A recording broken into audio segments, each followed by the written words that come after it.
You don't wait for breakthrough to worship. Worship is the breakthrough. Eto na mga kapatid, usapang Kristiyano na. Pastor, pasensya ka na, hindi po ako makapag-church. Pray mo ako, may pinagdadaanan ako. Pastor, pasensya ka na kasi parang wala akong lakas para sumamba. Nahiya akong mag-church kasi ganito po nararamdaman ko. Bakit? Kasi ginagawa natin to eh. We wait for breakthrough para makapag-worship. Minsan, ginagawa natin, Pastor, mag-church ako pag okay na ako. Tayo muna, kailan ka magiging okay? Pastor, mag-church na ako pag nakita ko na yung sarili ko. Walang taong nakakakita ng sarili niya, malibang makita niya ang Diyos. Yan po ay totoo. Hindi po yan religious declaration. Walang taong nakakilala ng sarili niya hanggat hindi niya nakilala ang Diyos. You don't wait for breakthrough to worship.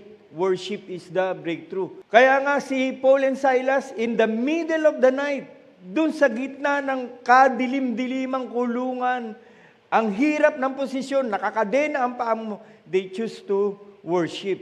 At ano nangyari? Yung worship na yun ang naging kanilang breakthrough.